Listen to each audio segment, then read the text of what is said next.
first part of the course, we will be using our hand to introduce various drawing methods. The first thing we do is we find a point to begin, and I'm going to start in the centre. Now we're going to call this our point of departure. So touch your hand with the pencil so you can feel where you're beginning and mark it. Now if you get lost, we can return to this point of departure and retrace our steps to find out where we might have gone wrong. Just remember to slow the eye down and try to look at every shape that comes after the previous one. Okay? Just remember all shapes connect. So I'm going to start by marking my point of departure there. And I'm just going to look ahead. Just imagine that this sheet of paper is pitch black, and at the end of my pencil there's a little torch that illuminates the area just in front of it. So that's all I can see. I can't see what's in front, behind or below, just the next shape that I encounter as I move along. Now, I see a line that goes down there. I see another one that's there, and it creates a little triangle here. And I move along, and there's a beginning of a line that goes up the top there, and this line comes down here. Just do little lines, like little arrows almost, leading you on. And this comes down here. And then if I look carefully, look into the subject, look into the surface of the hand, and I will see another mark here, which breaks up the space I need to travel, which is towards this end here. Now, here there's another mark there, which means I can then move this line slowly there, and here there's another, it's like an arrow there of creases. I can put that crease there, and there's a gap there with a line there, which takes me to the edge of the hand. Okay, now I can start moving up. Just go forward, don't go backwards, and don't worry about what's beneath. Right, and we're going to go this way. We're going around, so eventually we end up back here. Right, now, just remember, slow down.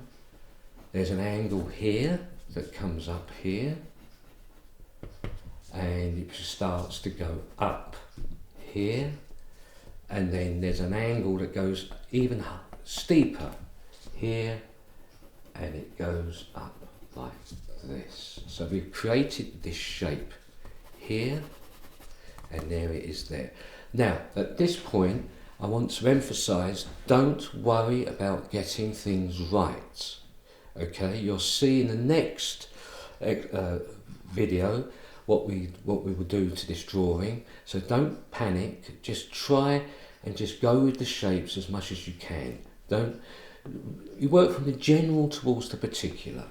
Okay, now here I can see that this line goes up, and there's a line that goes up there. Now, when you've got a choice of two lines, a long one and a short one, always take the shortest route. It's easier, because how long is that we don't know, but it's easier to see how long a short line is, because also we can use what's next door to compare with. Right, so I'm going to move up here. So don't look below, just keep going. Now I see three lines here. 1, 2, 3. I can then move up here, and there's a shape that looks like this here. And when we get to this part, this is lesson 1. Allowing your eye to sort of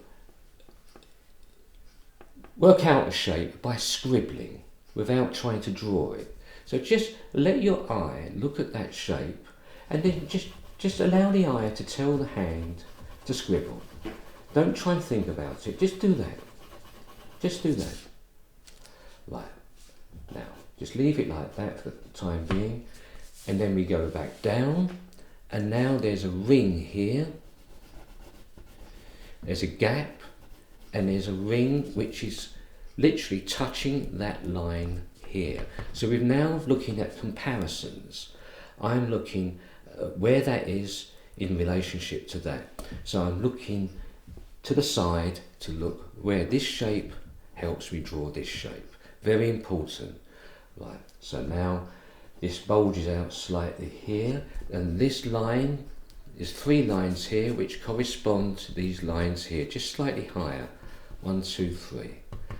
And then we can go up to meet it. Now, forget about the gaps, they can go in later. Now we come up this side, and we then look here.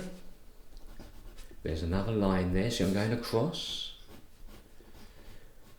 And I can come down, and there's an angle here. Do you see this angle here? Now you notice that I've moved across and down because I wanted to use the shape here to find out how long this part here was. Now we can move up, and this line here corresponds with this tip of this finger here. Right, again, just do a oval. Right, now we can move back down here, and this time I notice that this slants down ever so slightly here, and we can bring that up there, and this is above, that line is above here. Don't worry about any idiosyncrasies like it bending, just generalise. Now here I can do a oval here, and then come back down, and here there's a little triangle. And then I look, these 2 lines are below this one.